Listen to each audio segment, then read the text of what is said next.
Dumulog sa Korte Suprema ang ilang mga abogado mula sa Mindanao para ipawalang bisa ang impeachment ni Vice President Sara Duterte.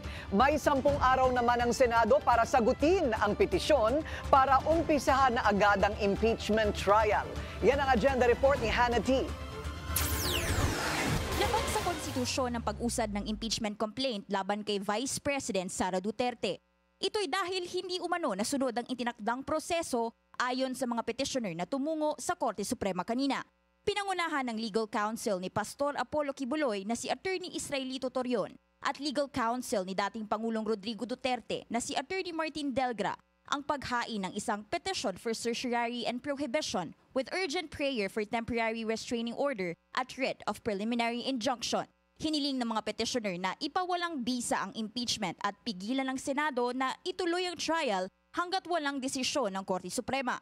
Nananaigraw ang mga boto ng milyong-milyong Pilipino na sumuporta kay VP Sara noong 2022 elections. Imagine, 32,208,417 votes as against 215 congressmen who did not have the chance to fully read the complaint, understand it, assess any and all evidences attached to the complaint. February 5 nang higit 200 mambabatas mula sa Kamara ang agad na pumirma sa impeachment complaint. Para sa mga petitioner, hindi nabigyan ng pagkakataon ng bise na ipagtanggol ang kanyang sarili bago inusad ng Kamara ang kaso. Ilang kongresista pa raw ang aminadong hindi pa naman nababasa ang dokumento pero lumagda sa reklamo. Within which to look at the complaint, verify all the attachments to the complaint, even if we counted it, they would only have about 1 minute and 2 seconds, no, to finish it all if we believe them. Now, can you understand anything in 1 minute and 2 seconds? Ang kapal-kapal ng impeachment complaint. Bago nakarating sa Senado ang articles of impeachment, may nauna ng 3 impeachment complaint laban kay VP Sara noong 2024. Sabi ng mga petitioner, hindi ginalaw ng Kamara ang mga naunang complaint at sa halip, inantay na lang ang pagsusumite ng ika-4 para maikot ang 1-year bar rule na itinakda ng konstitusyon. Nakasaad kasi sa 1987 Constitution na hindi pwede ang maramihang impeachment complaints laban sa isang opisyal sa loob lang ng 1 taon.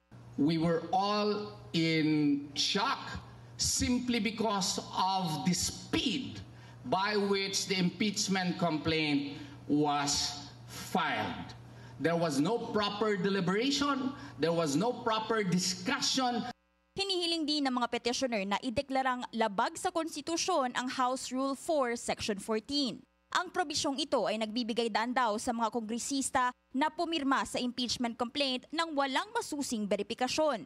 Dapat daw ito ipawalang bisa dahil binababa nito ang pamantayan ng impeachment process. 200 plus na mga pumirma dyan sa Kongreso na nagpapanggap na sila ang boses ng mamamayang Pilipino pero sila mismo yung kumikitil sa malayang pagpapahayag ng mga Pilipino. Inaasahang tatalakayin ng Korte Suprema ang petisyon sa kanilang susunod na agenda. Kung aaprubahan ang temporary restraining order, pwedeng mapigilan ang impeachment trial sa Senado.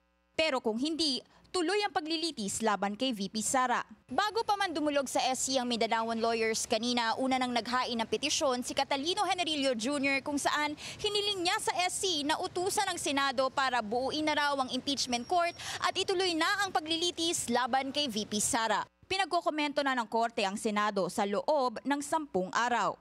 Impeachment is a nationwide concern that will be treated with urgency because of the gravity of the matter. Para sa agenda, Hannah T. Bilyonaryo News Channel.